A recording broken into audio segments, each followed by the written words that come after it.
देखिए, हम सफरनामा के तौर पर मुजफ्फरपुर कोर्ट से निकले हैं और जा रहे रेवा घाट से वापस छपरा के लिए। कोर्ट में काफ़ी भ्रमणशीलता से रहे, हम देखा, महसूस किया।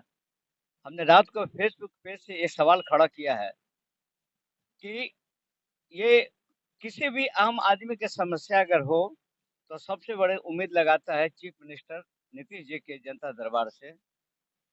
जनता दरबार में उम्मीदों के साथ हम खुद उसमें अहम गवाह हैं, हम खुद हैं। हमने भी अप्लाई किया, बल्कि सक्सेसफुल हमारा रिसीविंग दिखाई गया। लेकिन ताजुब करेंगे, लिस्टिंग पे देखा गया तो काफ़ी नीचे, काफ़ी अभी 14,000, 16,000, 12,000 जो भी अंकों के नीचे हमारा आवेदन वहाँ लंबित कर दिया गया। और ताजुब करेंगे कि हमने इसका जब रिव्यू किया तो हर महीने में 4 मंडे पड़ता है आपको। एक दिन में मुश्किल से 60 से 64 आवेदन को मुख्यमंत्री जी उसको देखते हैं। अगर आप देखेंगे, जोड़ेंगे, 70 का रेट भी लेके चलते हैं तो 700 का 28, 280। अब आवेदनों की संख्या अगर आप देखेंगे तो वहाँ 14,000, 15,000, 18,000 है। हमारा सवाल ये खड़ा होता है कि आखिर हमारा ही एग्जाम्पल लिया जाए तो हमारा जो नंबर आएगा तब तक तो 2024-25 का चुनाव खत्म हो चुका होगा और किसी को जनहित में लाभ नहीं मिलेगा। ये बहुत बड़ा मैंने प्रश्न खड़ा किया है। हम चाहेंगे कि इस पर अगर इसका मुद्दा बनाया जाए, हमारे वीडियो का मुद्दा बनाया जाए, हमारा यूट्यूब का मुद्दा बनाया जाए कि हमने किस स्तर तक हमने जो वीडियो करके जनहित में डाला है। अगर हम चाहेंगे कि अगर जनता दरबार में चीफ मिनिस्टर साहब अगर उससे ज़्यादा नहीं देख सकते हैं, लोग उम्मीद रखते हैं कि आज इतने आवेदन की जाँच होगी, तो कम से कम वहाँ एक पटना में समिति बना दी जाए, ताकि सभी आवेदक उम्मीद के साथ जाते हैं, अविलंब सबका डिस्पोज़ल हो। हम इस पर अगेन रिक्वेस्ट करते हैं अपने चीफ मिनिस्टर साहब से। चलिए, मेरा जो प्रश्न था, आज फिर हमने सवाल उठाया कि जो व्यक्ति को जिसको चोट लगता है, एफआईआर करता है वो और उसको इंजरी जाता देख करके पुलिस वाले इंजरी रिपोर्ट काटते हैं, उस पर धाराएं बैठती है 308, 307, 24, 25, 26, जो भी हो। यह कटु सत्य है। उसी प्रकार अगर जो भी किसी तरह का उसका डेथ होता है, अननेचुरल डेथ, मर्डर जो भी हो, तो उसका होता है पोस्टमार्टम रिपोर्ट। यानी पोस्टमार्टम रिपोर्ट और दूसरा है इंजरी रिपोर्ट। हम अपने सफरनामा मुजफ्फरपुर के चलती हुई गाड़ी से हम केवल आह्वान करते हैं, ये जब तक देश में स्वतंत्रता मिली है, आप ताजुब करेंगे कि अभी तक बिहार में जितने कितने डीजीपी साहब आए और अभी भी हैं। एक डीजीपी साहब ने कोशिश किया था, केएस द्विवेदी साहब ने कोशिश किया था कि इस मामले को सॉल्व किया जाए। क्या सॉल्व किया जाए?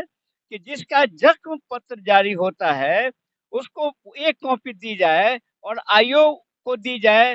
लेकिन ताज्जुब करेंगे कि अभी तक 2022 के आज के तिथि तक no injury report, no postmortem report के लिए जिसका हक है, वो मर जाता है दौड़ते-दौड़ते और हॉस्पिटल में जाएँगे तो वहाँ कहेगा कि डॉक्टर साहब को जो इंजरी लिखना है, वो अभी नहीं है।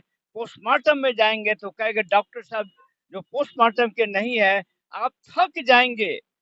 ये तो आवेदक पीड़ित व्यक्ति को तो मिलना ही नहीं है। जहाँ तक जो आईओ की बात है, वो आईओ साहब भी हमारे हैं। अब आईओ साहब की मर्ज़ी पर है, उनको भी नहीं मिलता, वो भी मोटरसाइकिल लेके दौड़ते हैं। नतीजा कि कोर्ट में फ़ायदा उठाता है। आज का एक मैंने केस देखा कि इंजरी रिपोर्ट अप्राप्त के कारण, पोस्टमार्टम के नहीं के कारण आपको मैक्सिमम केसेस न्यायालय में सब कुछ होते हुए भी न्यायालय का डिसीजन नहीं हो पा रहा है, जो एक गंभीर विषय है। हम चाहेंगे कि हमने जो अभी जो बोल रहे हैं, इंजरी रिपोर्ट कि 24 घंटा के भीतर बिल्कुल निर्गत किया जाए। आप ताज्जुब करेंगे कि जो भी अगर ये हमारा ये इंजरी रिपोर्ट पे जो अगर 6 महीने बाद भी अगर निर्गत करता है, तो डॉक्टर उसी डेट में साइन करता है। बताइए, उस डेट को साइन करेगा, प्राप्ति भी होगा 6 महीने के बाद। Just it's the chit. क्यों करते हैं डॉक्टर? क्यों करता सिस्टम चिट करता है? जिसका इंजरी रिपोर्ट हो, समय पे क्यों नहीं दिया जाता है? डॉक्टर साहब समय पे क्यों नहीं इसका पोस्टमार्टम रिपोर्ट देते हैं?